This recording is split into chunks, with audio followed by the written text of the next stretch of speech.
Selamat datang sahabat sharing rohani Kristiani. Selamat berjumpa di hari Jumat 24 Juli 2020.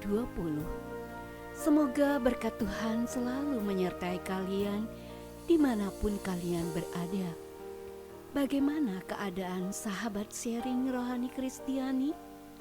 Pastilah sangat luar biasa, bukan? Karena Yesus ada bersama kita. Bagi Anda yang memiliki pengalaman rohani yang berkesan, di mana Tuhan jamah, selamatkan ataupun beri pertolongan, silahkan kirim di email saya srigunartiniwayan@gmail.com. Dan jangan lupa follow Instagram saya @niwayan_sri70. Bila teman-teman sudah mengirimkan pengalaman cerita Anda, saya akan membacakannya dalam podcast ini. Mari kita mulai podcast kita dengan berdoa agar kita bisa diberikan rahmat oleh Tuhan. Mari kita hening untuk berdoa.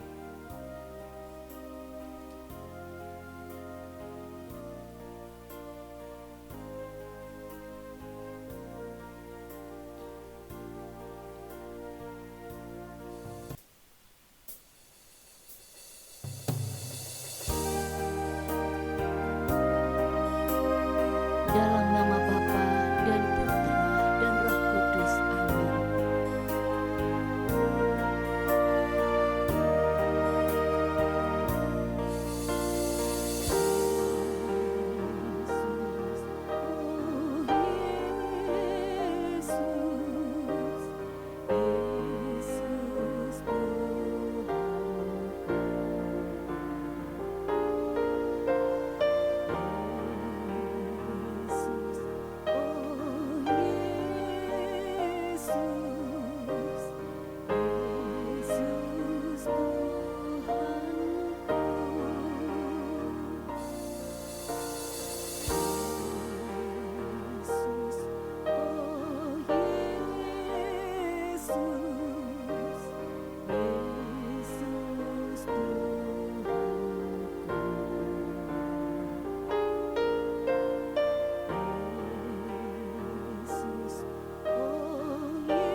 Ya Bapa, segala hormat, puji syukur, dan terima kasih kami haturkan kepadamu atas cintamu yang luar biasa dalam kehidupan kami. Kami bersyukur karena begitu banyak mujizat yang terjadi dalam kehidupan kami. Begitu banyak berkat yang Kau berikan kepada kami di saat kami merasa tak berdaya dalam kehidupan ini. Kami mohon, tolong kami selalu ya Tuhan. Kami percaya kalau bukan karena cinta-Mu, kami tak akan sanggup jalani hidup ini. Teruslah genggam erat tangan kami agar kami kuat dalam menghadapi tantangan hidup ini, dalam menghadapi suka duka hidup ini. Amin. Dalam nama Bapa dan Putra dan Roh Kudus. Amin. Pendengar podcast yang dikasihi Tuhan, pada kali ini saya akan membacakan sebuah cerita pengalaman rohani yang dikirim oleh seseorang yang berinisial D. Ini dia kisahnya. Dendam kakek. Kejadian ini bermula ketika ibuku sangat bahagia karena kambing yang kami pelihara beranak 2 ekor. Setelah berumur 2 bulan, anak kambing itu terlihat gemuk-gemuk. Tak jauh dari rumahku ada seorang kakek yang pekerjaannya jual beli hewan untuk dikonsumsi. Melihat anak kambing kami yang sudah mulai gemuk, hari itu pukul 2 siang, kakek itu ke rumahku dan berbicara dengan ibuku. Aku mendengarnya karena saat itu aku sedang melihat kambing-kambing tersebut. Aku ingat hari itu adalah hari Senin, karena pada saat itu aku masih mengenakan seragam putih merah karena aku duduk di bangku kelas 2 SD. Bu Santi, anak kambingnya sudah gemuk. Apakah mau dijual? Tanya kakek Sorman pada ibuku. Maaf kek, tunggu sampai anak kambingnya lepas susu, baru saya jual, jawab ibuku. Ah, ibu ini, apa enggak takut induk kambing ini mati? Tanya kakek Sorman. Tidak kek, jawab ibuku. Dengan bersungut-sungut, sang kakek langsung pulang. 2 jam kemudian, ibuku menjerit karena induk kambingnya mati secara misterius. Aku adalah seorang anak kecil yang tinggal di suatu daerah yang sangat kental akan mistiknya. Sebenarnya, aku hanyalah anak kecil yang belum tahu apa-apa waktu itu. Maklum, aku masih duduk di bangku kelas 2 SD.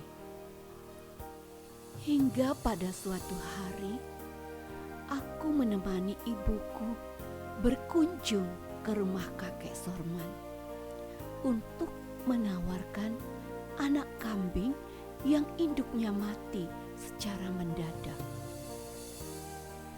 Waktu ibuku bercakap-cakap dengan kakek Sorman, ia memberikan aku sebuah pisang matang yang kulitnya agak retak. Ibuku mencubitku agar aku tidak memakannya. Tapi aku tidak mengerti maksud ibuku yang mencubit aku. Pisang yang aku terima langsung saja aku makan. Hingga sampai di rumah, perutku langsung melilit. Aku teriak-teriak histeris, gak jelas. Tolong, ibu, bapak, perutku sakit. Aku sakit.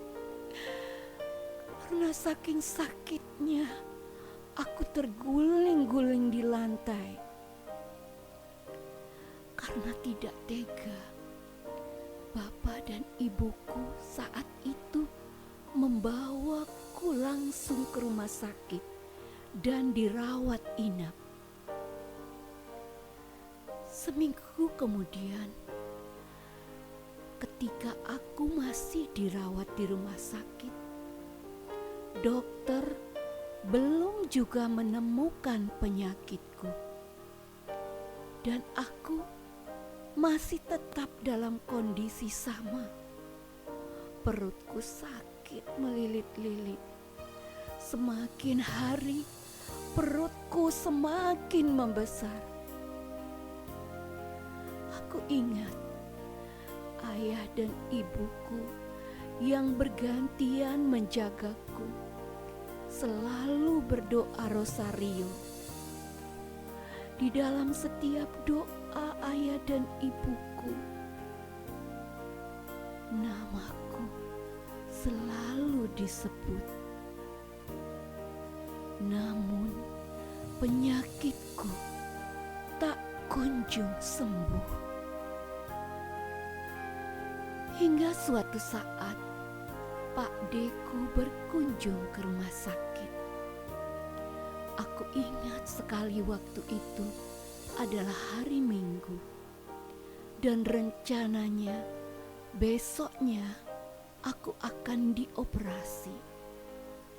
Pak D membawakan aku obat yang sebenarnya adalah air berkat yang diambil dari gereja. Hal itu aku ketahui setelah aku sembuh. Awalnya kami berdoa bersama dan aku disuruh minum air berkat itu.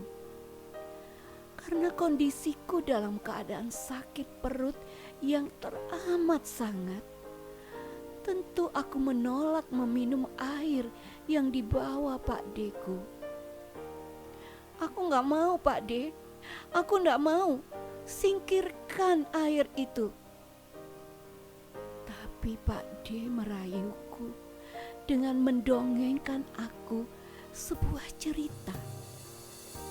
Hingga tak sadar aku sudah meminum air itu. Malam itu aku tidur sangat pulas, tanpa kesakitan yang biasanya tiap malam aku rasakan sampai menendang-nendang ibuku dan sampai-sampai aku dipindahkan dari bangsal anak-anak ke bangsal orang dewasa. Karena anak-anak yang lain tidak bisa tidur. Keesokan harinya, tiba saatnya aku harus ke ruang operasi, yang mana para dokter dan perawat sudah menungguku. Aku ingat betul, aku ditidurkan di atas meja seperti kaca yang dingin, dan para perawat melepaskan pakaianku. Ketika dokter hendak menyuntikkan aku obat bius, tiba-tiba aku buang air besar di atas meja operasi, dan semua dokter serta perawat menjauh karena saking baunya kotoranku yang berwarna hijau gelap. Setelah kotoranku dibersihkan, dokter berkata kepada semua orang yang berada di ruang operasi bahwa aku tidak perlu dioperasi dan aku dinyatakan sembuh. Ibuku dipanggil hari itu juga untuk membereskan admin dan aku boleh pulang. Begitu senangnya ayah dan ibuku karena kesembuhanku. Tak henti-hentinya mereka mengucap syukur atas kesembuhanku. Semua karena berkat dan kasih Tuhan Yesus. Air berkat yang aku minum adalah air berkat kehidupan dari Tuhan kami, Yesus Kristus. Kami percaya itulah obat yang paling ampuh. Seminggu setelah aku di rumah, kakek Sorman datang ke rumahku. Dia mengatakan mau menjengukku dan membawakan makanan untukku. Ketika aku melihatnya, aku sangat ketakutan. Kudengar ibuku berkata, "Bawa saja kembali makanannya, kakek Sorman. Anak saya tidak membutuhkannya." Dan ibuku segera menutup pintu rumah kami. Setelah kakek Sorman pulang, kakakku bercerita, saat aku di rumah sakit, kakak Sorman datang ke rumah dan memberi kakakku buah mangga. Kakek Sorman memaksa kakakku memakannya. Tapi karena kakakku bilang sedang sakit gigi, kakek Sorman pulang. Setelah kakek Sorman pulang, kakakku membuang mangga tersebut. Tak lama kemudian, Pak Deku datang ke rumah dan bertanya pada kakakku, apa yang dilakukan kakek Sorman? Dan kakakku pun menceritakannya. Pak Deku bersyukur karena kakakku tidak memakan mangga tersebut. Demikianlah kisah rohaniku. Semoga memberi kekuatan pada semua orang yang mendengarkannya. Terima kasih. Pendengar sharing rohani Kristiani, satu hal yang bisa kita petik dalam sharing tersebut adalah jangan mudah menerima pemberian dari orang lain karena kita tidak tahu isi hati orang tersebut. Sahabat sharing rohani Kristiani yang dikasihi Tuhan, setelah membagikan pengalaman tersebut, saya akan bacakan Injil hari ini yang saya ambil dari Matius bab 13 ayat 18 sampai 23.